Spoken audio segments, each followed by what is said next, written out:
आइए हम संतोषी माता के व्रत कथा की विधि से कैसे धन धान्य से भरपूर हो जाते हैं।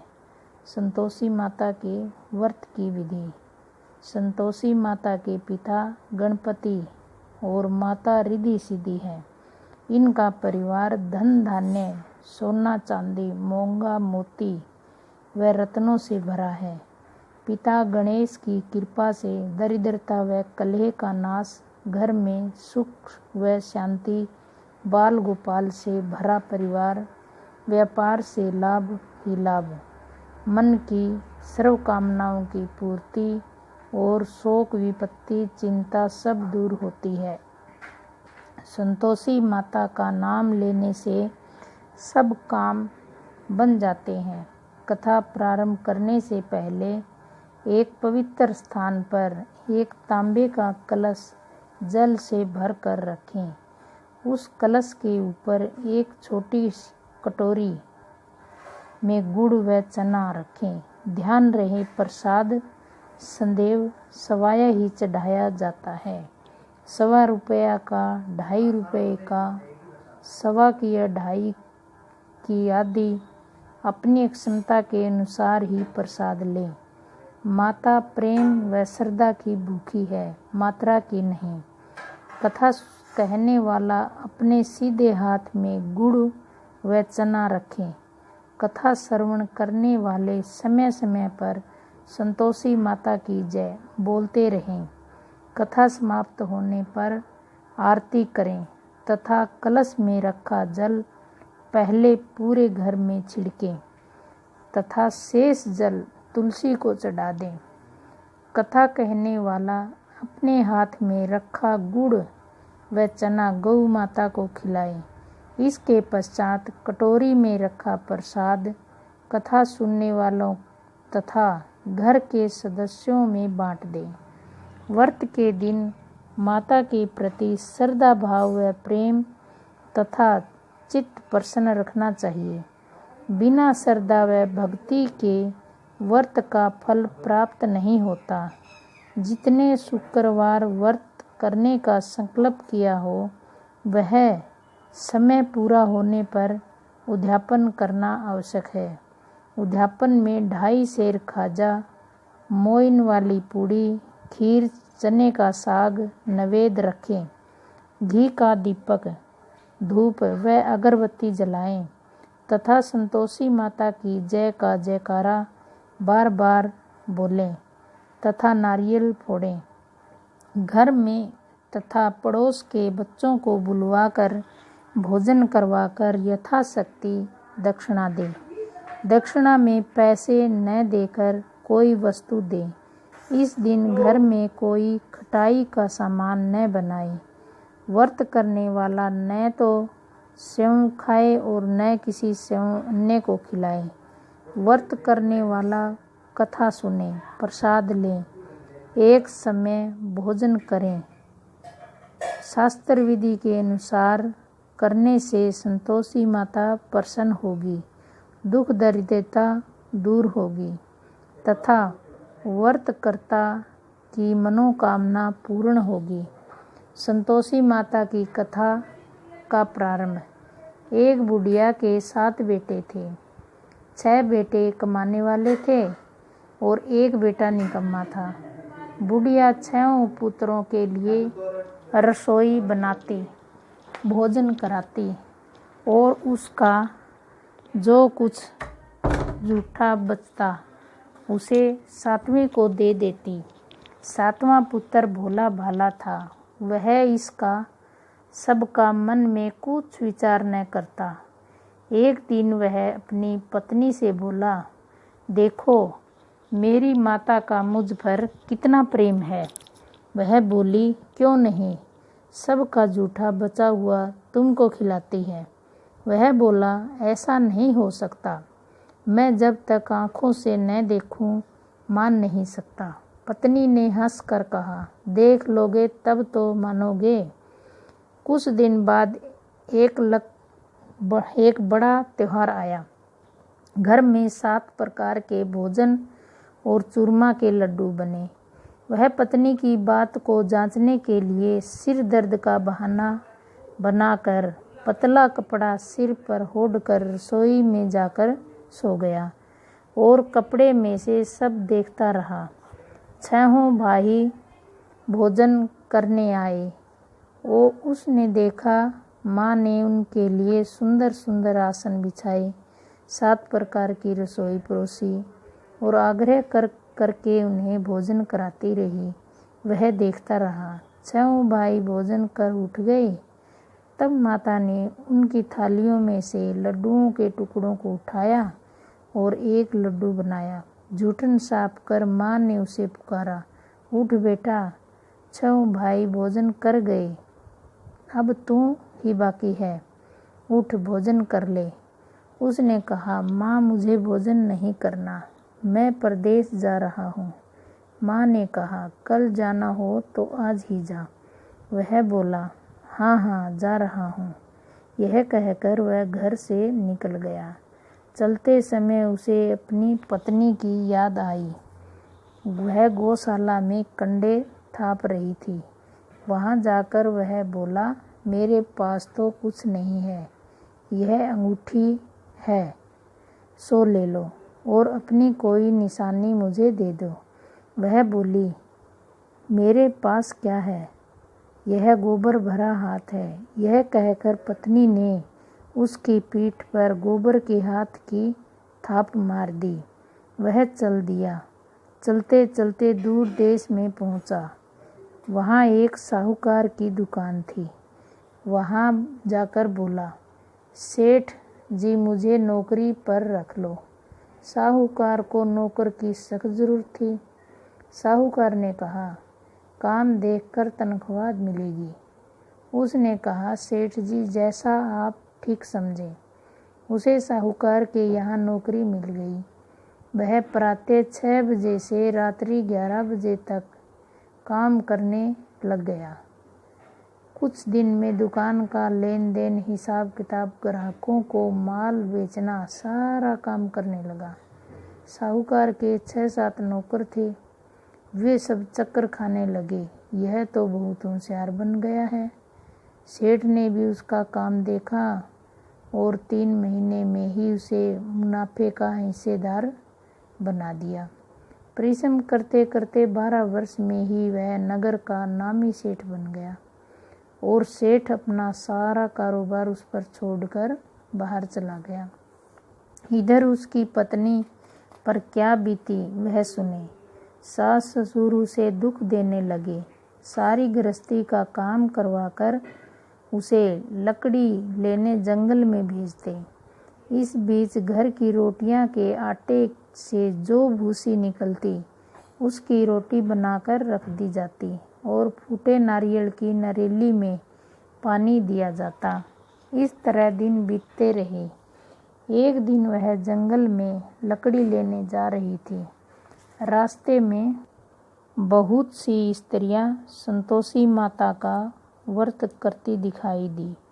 वह वहां खड़ी होकर पूछने लगी, बहनों, यह तुम किस देवता का व्रत करती हो और इसके करने से क्या फल होता है? इस व्रत के करने की कथा विधि क्या है?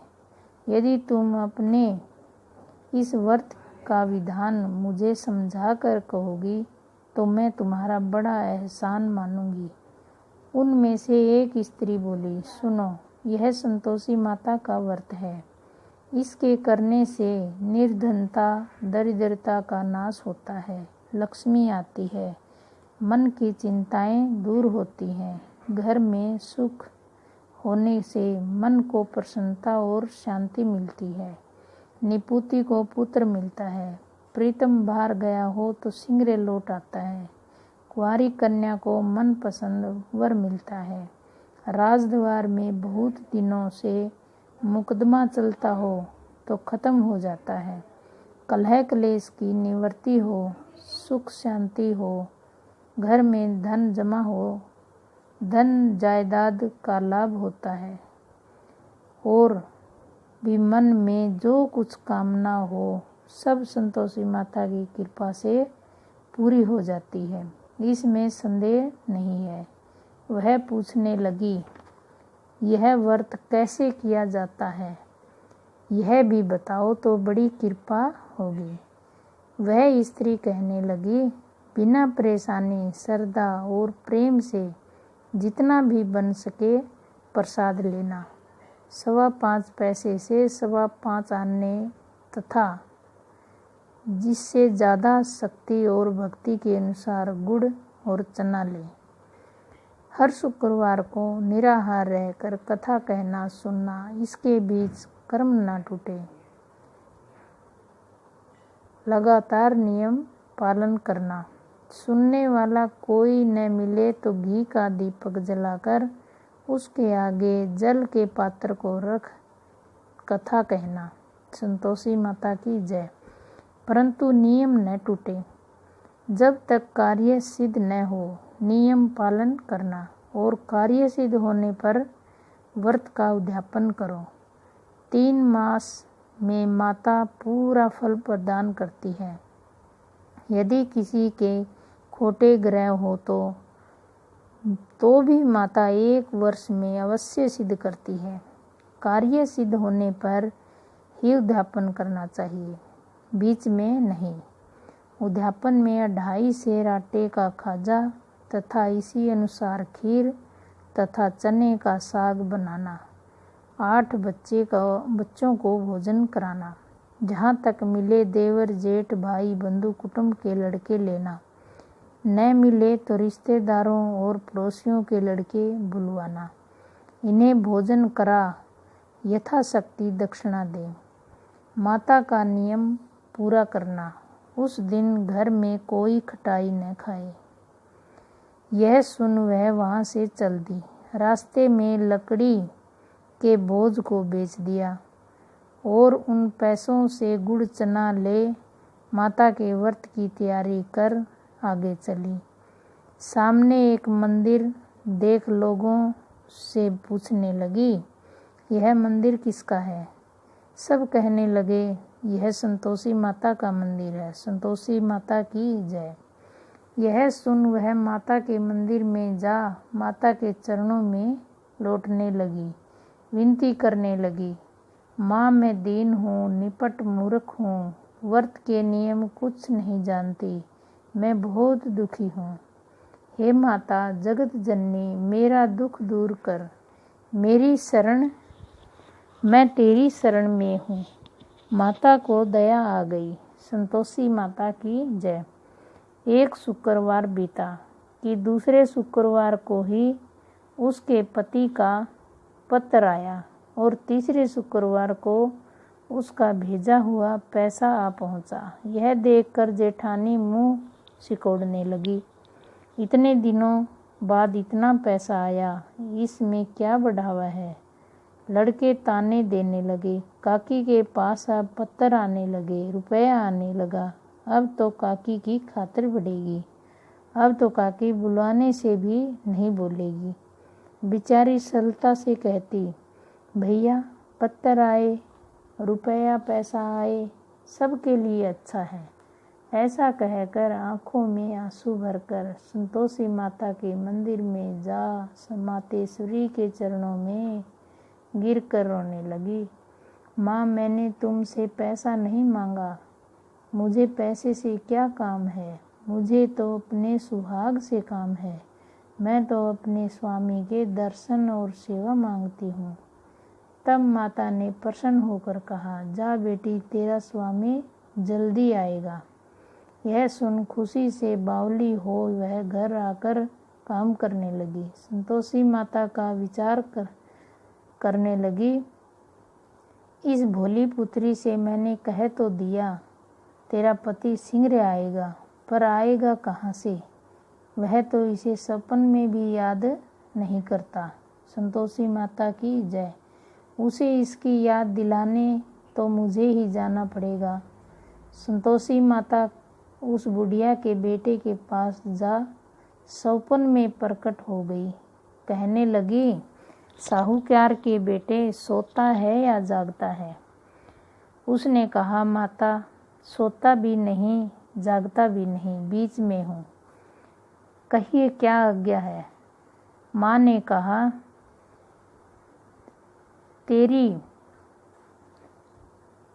कहा, तेरा घर बार है या नहीं? वह बोला, मेरा सब कुछ है माता। माँ बाप, भाई बहन, पत्नी, क्या कमी है? माँ बोली, पुत्र, तेरी याद घर वाली कष्ट उठा रही है। वह बोला, हाँ माता, यह तो मुझे मालूम है, परंतु जाऊं कैसे? परदेश की बात है, लेन देन का कोई हिसाब नहीं है, कोई जाने का रास्ता नजर नहीं आता, कैसे चला जाऊं? माँ कहने लगी, मेरी बात मान, सवेरे नहा धोकर संतोषी माता का नाम ले, घी का दीपक जला, दंडवत कर और दुकान पर जा बैठना। देखते देखते तेरा लेन देन चुक जाएगा, जमा माल बिक जाएगा, सांझ होते होते धन का ढेर लग जाएगा। वह अगले दिन सुबह जल्दी उठा।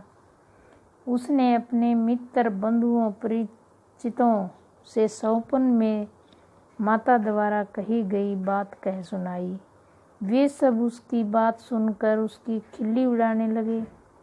वे कहने लगे कि कहीं सपने की बात भी सच्ची होती है क्या? एक बूढ़ा व्यक्ति बहुत समझदार था। वह बोला, देखो भाई, मेरी बात मानो। इस तरह सच या झूठ कहने के बदले देवता ने जैसा कहा वैसा ही करना। तेरा क्या जाता है? बूढ़े की बात मानकर नहा धोकर उसने संतोषी माता को प्रणाम किया। फिर घी का दीपक जलाकर दुकान पर जा बैठा। थोड़ी ही देर में उसने देखा कि देने वाले रुपया लाए और लेने वाले हिसाब लाए। कोठी में भरे सामान के खरीदार नगद दाम में सौदा करने लगे। शाम तक धन का ढेर लग गया। वह चमत्कृत हुआ। मन में संतोषी माता का नाम ले, संतोषी माता की जय। प्रसन्न होकर घर जाने के वास्ते गहना, कपड़ा व सामान खरीदने लगा। सब काम से निपट अपने घर को रवाना हुआ। यहाँ उसकी पत्नी बेचारी जंगल में लकड़ी लेने गई। लौटते वक्त थक जाने के कारण संतोषी माता के मंदिर पर विश्राम करने लगी। यह तो उसका रोज रुकने का स्थान था। दूर धूल उड़ती देख उसने माता से पूछा, हे माता, यह धूल कैसी उड़ रही है? माँ ने कहा, पुत्री, तेरा पति आ रहा है। अब तू ऐसा कर, लकड़ियों के 3 भोज बना ले। एक नदी के किनारे रख, दूसरा मेरे मंदिर पर और तीसरा अपने सिर पर रख। तेरे पति को लकड़ी का गट्ठा देखकर मोह पैदा होगा। वह वहाँ रुकेगा। नाश्ता पानी बनाकर खाकर माँ से मिलने जाएगा। तू लकड़ी का बोझ उठाकर जाना और बीच चौक में गड्ढा डालकर 3 आवाजें जोर से लगाना। लो सासू जी, लकड़ियों का गड्ढा लो, भूसे की रोटी दो, नारियल के खोपड़े में पानी दो। आज कौन मेहमान आया है? संतोषी माता की बात सुनकर वह बहुत अच्छा माता जी कहकर प्रसन्न मन से लकड़ियों के 3 गड्ढे बना लाई। एक नदी के तट पर, दूसरा माता के मंदिर पर रखा। इतने में ही वह मुसाफिर वहां आ पहुंचा। सूखी लकड़ी देखकर उसकी इच्छा हुई कि अब यहीं विश्राम करें और भोजन बना खा पीकर गांव चले। संतोषी माता की जय। इस प्रकार भोजन कर विश्राम कर वह अपने गांव में आ गया। उसी समय बहू सिर पर लकड़ी का गड्ढा लिए आई। उसने गड्ढा आंगन में डाल जोर से 3 आवाजें दी। लो सासू जी, लकड़ी का गड्ढा लो, भूसे की रोटी दो, नारियल के खोपड़े में पानी दो। आज कौन मेहमान आया है? यह सुनकर उसकी सास ने अपने दिए हुए कष्टों को भुलाने हेतु कहा, बहू तू ऐसा क्यों कहती है, तेरा मालिक ही तो आया है। बैठ, मीठा भात खाकर कपड़े गहने पहन। पत्नी की आवाज़ सुनकर उसका स्वामी बाहर आया और उसके हाथ में पहनी अंगूठी देख व्याकुल हो गया। वह अपनी माँ से पूछता है, माँ यह कौन है। माँ कहती है, बेटा यह तेरी पत्नी है।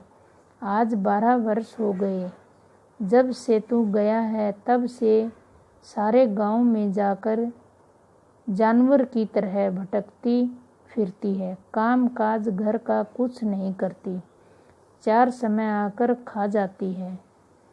अब तुझे देखकर भूसे की रोटी नारियल के खोपड़े में पानी मांगती है। वह लज्जित होकर बोला, ठीक है माँ, मैंने इसे भी देखा है और तुम्हें भी। अब मुझे दूसरे घर की चाबी दे दो, मैं उसमें रहूँगा। ठीक है बेटा, जैसी तेरी मर्जी, कहकर माँ ने ताली का गुच्छा बेटे के सामने रख दिया। उसने दूसरे घर को खोलकर सारा सामान जमाया। एक ही दिन में वहाँ राजा के महल जैसा ठाट बाट बन गया। अब क्या था, वह सुख भोगने लगी।